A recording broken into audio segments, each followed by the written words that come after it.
speaker presentation today is titled Humor Sells, and our guest speaker, David Goldman. David has performed internationally as a stand-up comedian and corporate speaker for more than 25 years. He's opened for the likes of Jerry Seinfeld, Ellen DeGeneres, Jeff Dunham, and he's appeared on the Oprah Winfrey Show. David is the creator and the voice of the Laughing Stockbroker Show on abcnews.com and a contributor to CBS MarketWatch. David, his wife, and 2 boys moved back to Minnesota from the West Coast 11 years ago to be near family. He lives within 10 blocks of both of his brothers and their families. Soon after he moved back, his parents left the neighborhood and relocated to South Carolina. I'm not sure why, Dave, but anyway, we'll talk about that later. Dave will share some lessons with us today that he learned as a stand-up comic and how to use that humor to engage the human nature of your employees, prospects, and customers. Please help me give a big Rotary welcome to David Goldman. Yeah, 125. I'll stand Okay. All right, how is everybody? Good. How are the rest of you over here? I'm a little frazzled this morning. I was trying to get everything together because I misplaced my erroneous zones. So, walking around the house. Found my keys, so that was good.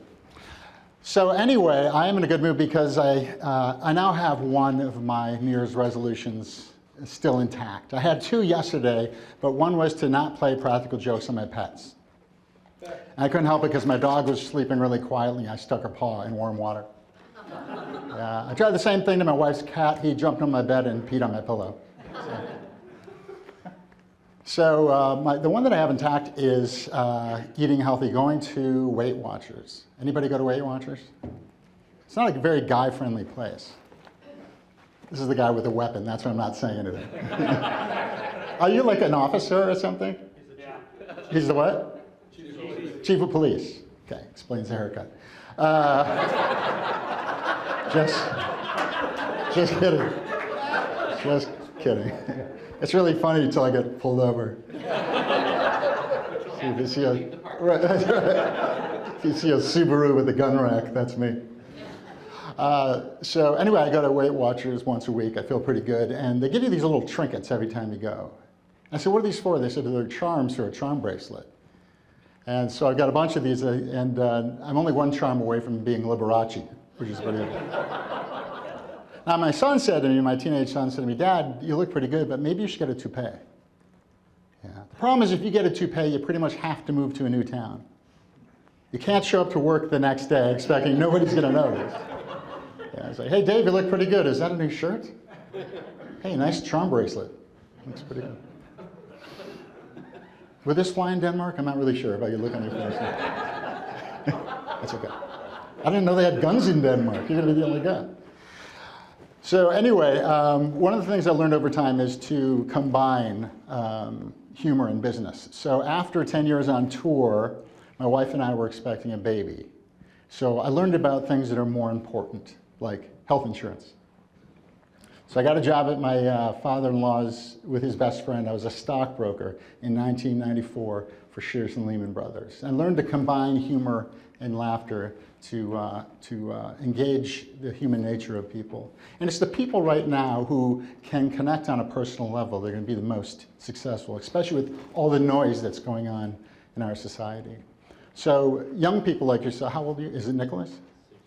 16, right? Kids your age are always doing multiple things at one time, multitasking, right? So this might look familiar. Homer Simpson, who's multitasking, right? That looks familiar. And a lot of people say, yeah, I can multitask all the time. Sure, on things that don't relate to one another. You can vacuum the floor while listening to books on tape, things like that. But if you're trying to do something that's important, 2 equal important things, multitasking does not work. It was talked about in a study done by David Rock. And what he did is he took people and had them talk on the phone and do an email at the same time. And it doesn't work. Your brain can't do both things. They switch back and forth, which is inefficient. And he says it lowers your IQ by 10 points. Can you imagine lowering your IQ by 10 points? You're pretty much a Packers fan at that point. Are there Packers fans here? Yeah. Yeah, I'll talk slower.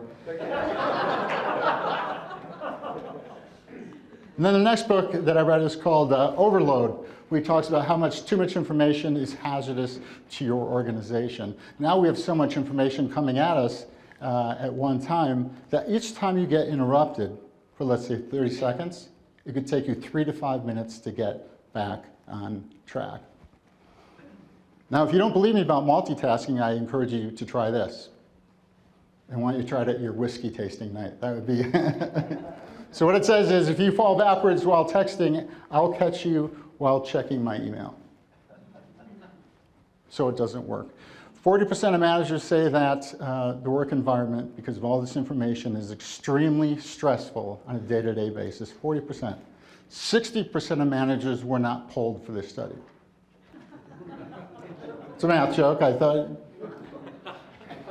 Okay. It might be at a Lions Club, I don't know. 94% of managers say it's getting worse because of the internet, all this noise. And what is coming up? What is coming up in the next few weeks that's going to be really distracting at work? March Madness, right? How many people participate? You fill out brackets, you're talking to your friends, you're talking to your coworkers, your clients, and you're getting so busy that you miss work time. And it costs U.S. industry over $1.3 billion every year. That's kind of like the GDP of Denmark. I don't know if you knew that. You know, it's funnier when you go home. You go, hey, that guy's funny.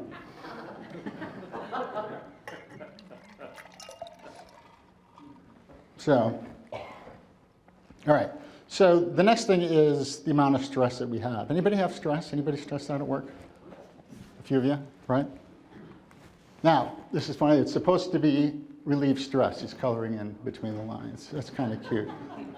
But chronic stress, chronic pain are a problem. How many physicians we have? We have the retired, where'd he go? Yep, who else do we have? What kind of doctor were you? Internal medicine. Internal medicine. Do we have any real doctors? You know it doesn't matter what you would have said, I would have said that. Right. So you understand pain, and I've learned about pain. I have chronic pain. What they told me is we have all these pathways, and correct me if I'm wrong, neuropathways that run up to our brain. All the pain is in our brain. And what we can do is block some of those pathways by doing diet, exercise, and meditation, and laughter, right? How many people diet, exercise, and meditate? Really? Wow, that's really, do you do all three things? How many people do all three things? Nobody, right? No diet. Why no diet? No. We either don't have time or we don't want to, but laughter has many of the same benefits as diet, exercise, and meditation, and it's free. When you laugh, you inhale, which brings oxygen to your muscles, organs, and your pores open and you sweat. That's exercise. It was proven at Stanford University that 100 hearty laughs a day is equal to 10 minutes of jogging for its aerobic impact. The other thing is when you're laughing, you're interacting with other people. A lot of times when you exercise or meditate, you're not. So it's a great thing to share laughter with the people around you, whether they're your coworkers or clients, prospects, or we have a lot of people in the community, like in the churches here as well. So when you laugh with somebody or you can make somebody laugh, you're more likable. And Psychology Today did a study, and in their article it showed likability is a key predictor of success. So you become more likable. Wouldn't you agree that people who are likable are, yeah, some of you are just staring at me like you're watching TV. He's on every channel. And the other thing is that you create a personal bond or friendship when you're likable. And when you can do that, you're more likely to get business for your products or your ideas. And like them first. Dr. Richard Cialdini said that the most important thing in sales is to like the person first. Have you ever walked into somebody's office, you're having a conversation, you can tell they're not really, truly interested in you, right? But when somebody comes in and talks to you and they express interest and you feel that, you're more endeared to them and you want to do business with them. But I have to tell you, some people are not likable. And I call those people millennials. I don't know how many people work with millennials. Yeah, I do a lot of writing. I'm doing some copywriting. I'm starting to write for like cereal companies, one of my clients, and the millennials are just not nice people. We're not going to get very far. So anyway, I'm kidding. The other thing is, I was going to tell you, is that when you laugh and you interact and you become likable, one of the things that people have found is play is really important. How do we interact and play with other people? That's a key in trust and likability. So here's from the animal kingdom. Has anybody seen this video before? It's called The Polar Bears and the Sled Dogs. So polar bears will come in to the cities in the winter when they don't have enough food, and it's dangerous. And in this situation, the polar bear came in on the sled dogs, and terrified, the owner of the sled dog team ran inside his cabin and grabbed his camera. He didn't grab his gun to shoot the polar bear, he grabbed his camera. So what happened is the polar bear is bearing down, and if you have dogs, have you ever seen a dog when they want to play, they arch the back? That's what happened here with the sled dog. So all of a sudden they start to interact. You can even see over here, for those of you who can't see, there's a chain. He's still on his chain. So they played, and the polar bear came in and out of town, and once in a while he would stop to see his buddies. So play is an important component, and using humor is important for, how many people speak in front of other people? Most of you. Do you use humor? If you're in the clergy, right, so you have to use humor. It really brings people in, right? Yeah, I think if Jewish people use more humor, we'd have more people. We're not growing enough. Yeah, we should have like 2 shows Saturday. But if you think about clergy or teachers, for example, think about them. The ones that you remember are the ones that were funny. So there's a study done by Ron Burke from Johns Hopkins, and he says 4 really key things happen when you share humor. And the first is that you create an optimal learning environment. When you guys come here, I could tell just walking in, you're having fun, right? You're sharing ideas and you want to learn. When you go to a presentation and you know the presenter is going to be somewhat entertaining, you're going to be more likely to learn. And then you capture their attention. Did you ever notice you go somewhere where people are laughing? When you're laughing, you have to be focused. You're laughing, and sometimes you'll see people turning to each other, sharing the laughter. That's the best, right? So I've worked with a lot of really big comics, and my favorite thing to do is when I'm done, I get off stage, I go into the audience to watch the audience, how they react to the comedian.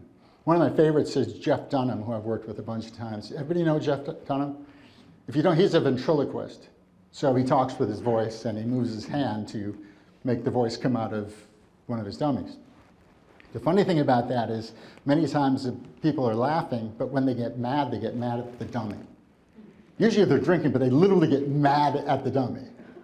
You can see them interact. But it's fun for me to watch like waves, people laughing in waves, the whole crowd, and they're engaged and focused. The next thing is people remember things that are funny. People remember things that are funny. Like when the rabbi would talk and he'd say something really funny, I would remember that for a long time. I remember my favorite teacher was funny. Do you remember your teachers growing up? Yeah? Mr. Reinhardt at Sandburg Junior High in Golden Valley was my 8th grade math teacher. And when he got mad at me, he said, "Hey, Goldman, I'll give you 4.5 reasons why you shouldn't do that." See, he was a math teacher and he was the shop teacher. But I still remember his jokes, and I can still remember how to do the Pythagorean theorem. And I also stay away from bandsaws. So I learned a lot from him. And finally, in addition to memorizing material, remembering it for a long period of time. And I'm sure that when you're speaking to, like when clergy get up and speak, people remember, like, oh my gosh, the sermon, that one was so good. I look forward to the next one. People take action. Because what happens is you've relaxed them. The guard is down. Now they trust you. They don't feel like you're trying to get something out of them. So they're willing to take action. And when you combine humor with your presentation, Dr. Burke showed that you're 18% more likely to sell your product or service or your idea. Now, One of the things that I do is I write for a lot of comedians, and I write for a lot of professional speakers, and I write for some commercials and whatnot. And I want to show you a couple of my clients just to give you an idea, because some people say, well, that's, I'm not funny. But everybody can funny. Everybody can be funny, except for engineers. But do we have engineers here? Oh, hey. They're just pointing at you going, yeah, that's true. That's true. Now, even engineers. As a matter of fact, one of my clients, Bryce Austin, he is he's an expert in cyber security, right? Boring. He had a 1-hour presentation with over 60 slides, all very technical. So he came to me and said, I need some help. How do I make this relatable? So I can engage with the audience. So he was one of the guys who was in Target when the Target went down. He was in the room when they got breached. So he's a nice guy, he's a good-looking guy, but he talked fast, he talked way over people's heads. So what we did is took his point of view from his words, not telling jokes, but talking about some stories from his work about his family, because you know what, people really do want to know about you. They're really interested. A lot of times they call it pulling back the curtain. People say to me, oh, you worked with Seinfeld. What was he like? Those kind of stories. They want to hear about you. So we have some interesting stories tied into his thing. He's a technical guy, but he had some funny stories. And Bryce was in Greece last week, right? And he said, I need some material. I said, no, I'm not sure, because I don't know anything about humor in Greece. You go overseas, you can really push the wrong buttons. You don't talk about politics and religion. So we did some self-deprecating jokes and made fun of our own politics and things like that, and they really enjoyed that. So I've never been to Denmark. I don't know anything about comedy there, but I'm sure there's a lot of real specific things that work there. So you really have to know your audience. And some of you might know Jay Coughlin. Has he been here? Jay Coughlin at age 41 was the CEO of Lawson Software at 41. Yeah, unbelievable story. Took him public. And then later he took XRS Technologies, which is here in town, from $12 million to $180 million. And he came to me and said, I'm just not getting in touch with these people. He talks about success, right? Because who's more successful? So look at the guy. He looks like a CEO. He was a real good looking guy. He's tall. He's got more hair than me.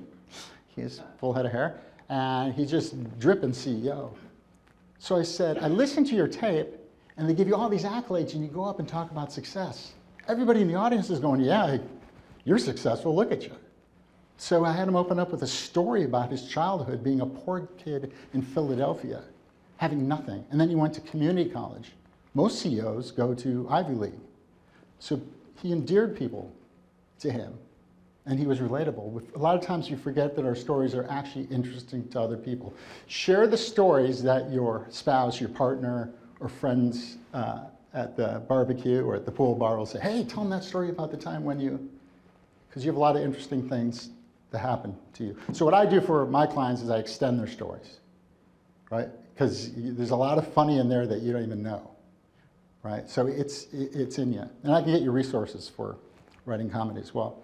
Then this next guy, Jermaine, Dr. Jermaine Davis, I think this is like 6th or 7th book. This guy is unbelievable. He grew up in the west side of Chicago, and a lot of his family was in gangs. His brother was killed, his uncle was killed, and he stepped out, went and got his PhD. He's the most dynamic speaker I've seen. He'll walk on stage and light up a crowd in 30 minutes. He's incredibly engaging. And he invited me in to talk to him and then watch his speech. I go, what am I going to do for you? You know what he said?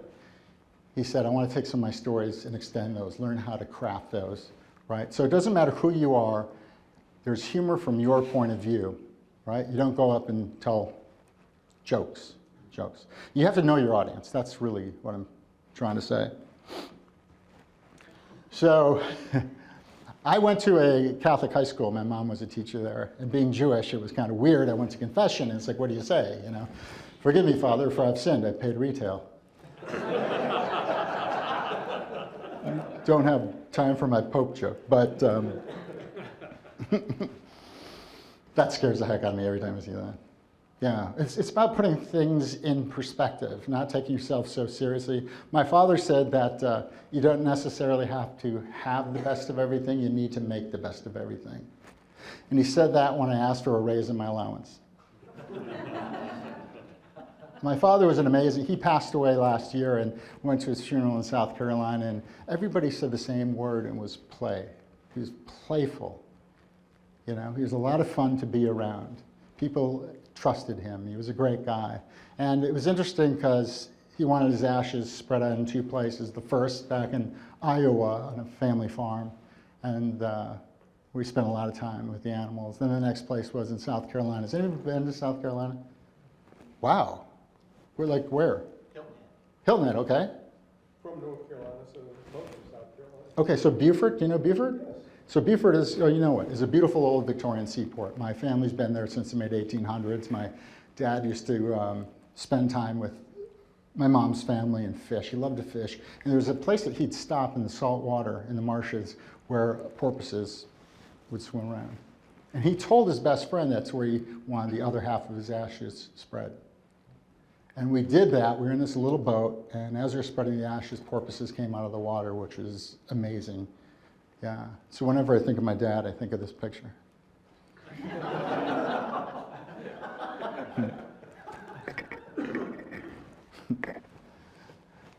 That's real, by the way. So anyway, it's about my father celebrated life. My youngest son celebrates life. It's amazing. He's unusual. He was born at home, not by choice. Delivered by firefighters, not by choice. What happens is my wife called out from the restroom. She goes, I feel the baby's head. I feel the baby's head. Now that book, What to Expect When Expecting, it's not in there. So the firefighters burst into the house. Within 20 minutes, they delivered our second child. No drugs, 1 push. So we named him Luge.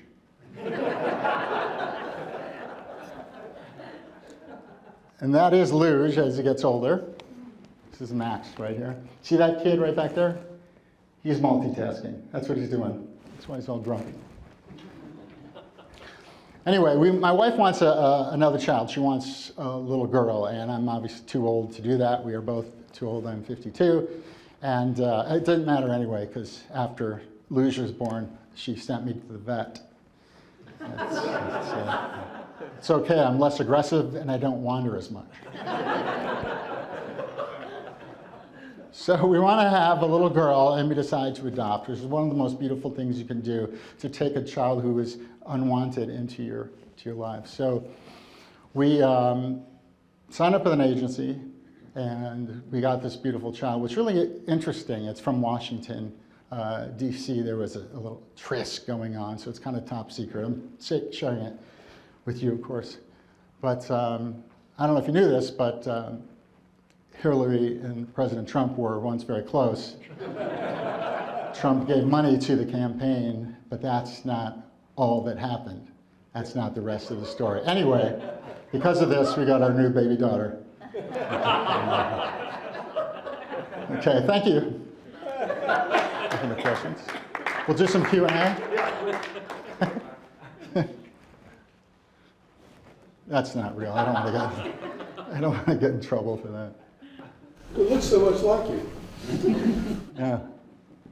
Actually, this is true. I showed this picture when I was touring all the time in Oregon, in one of the hippie towns. I think it was Beaverton. And somebody came up and said, you shouldn't make fun of kids. I go, it's not a real kid. It's a computer-generated photo. Yeah. So that's why pot's not legal in this state. I'm sorry. Did you guys have any questions? I left a bunch of stuff out, but no? Wow, this is the most polite audience. So yeah, I've spoken to a lot of Rotaries over the last probably 20 years, and every time I have like a new speech and I'm working on it, like today, I hope you got something out of it, but I love to speak to Rotary groups because you do so much in the community, and honestly, way more than the other service clubs who are excuses to get together and party. So and then also, you know, you're in the professional world, and it's good to bounce stuff off of some folks. So yeah.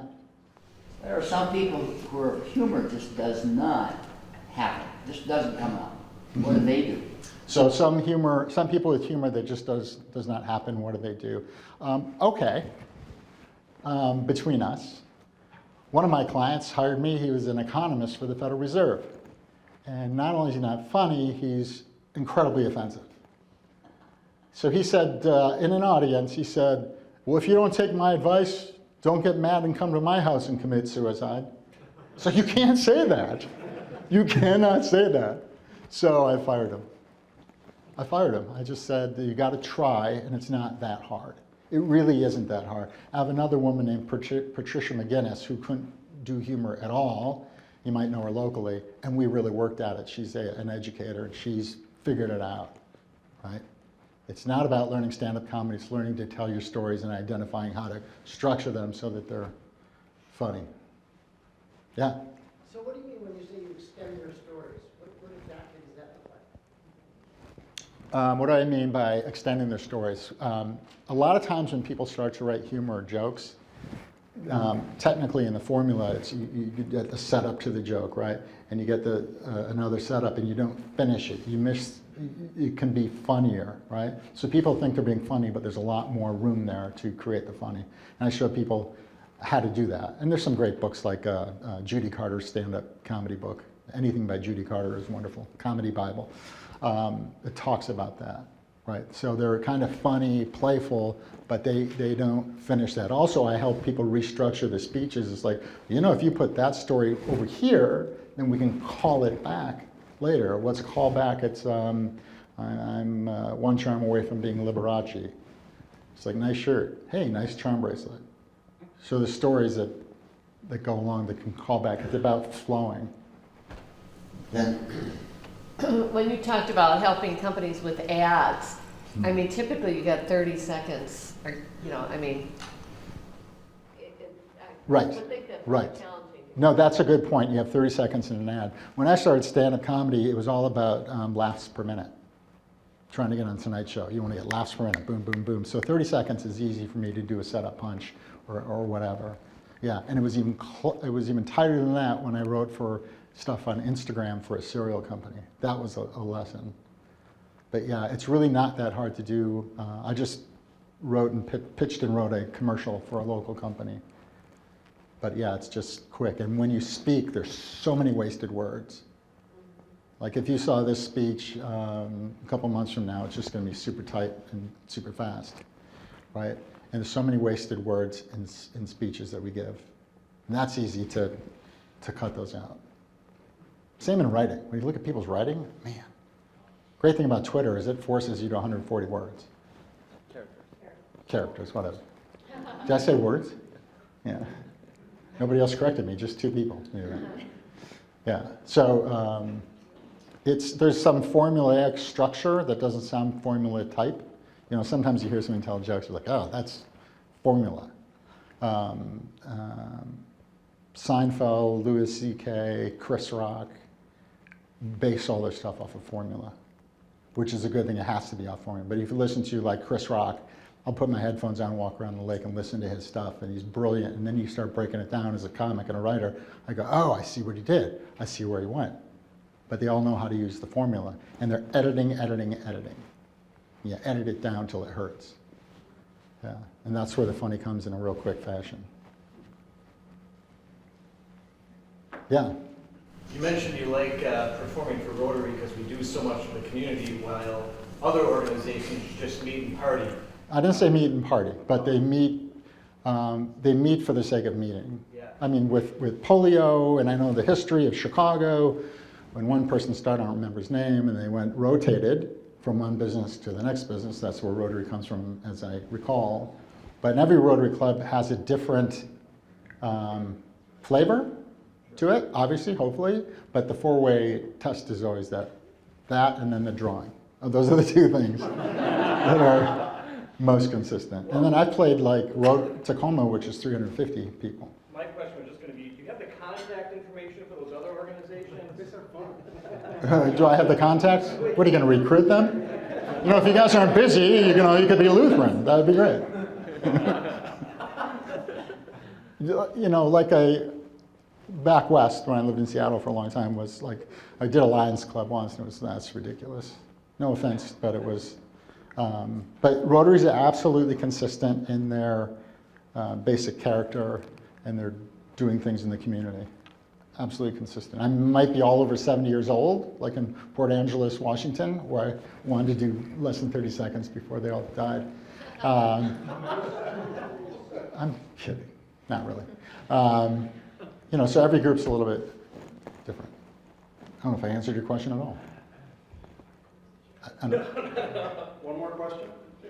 So just back to, Okay, you're from Crookston, right? I am. Do you know this? Did you know this? Crookston is an old Indian word that means stop and pee here on your way to Moorhead. So, I'll add that to my, I wish I would have known that before I spoke to you. right. You could use it.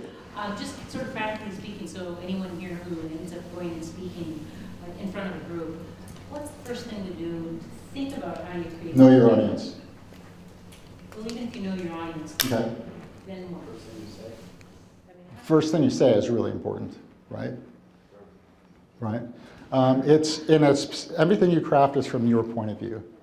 If you do it off of slides and you're just crafting slides, they have to give analogies to what the slide is because there's a lot of people in the audience who won't get it. Now you guys I'll give you guys like each 10 minutes if you want to just give me a call or something or sit down for coffee, like no charge. I'll give you some ideas, some real general. My number's right here. Happy to do that. Can you stick around a little bit if anybody has some questions? Yeah, thank you. Thank you.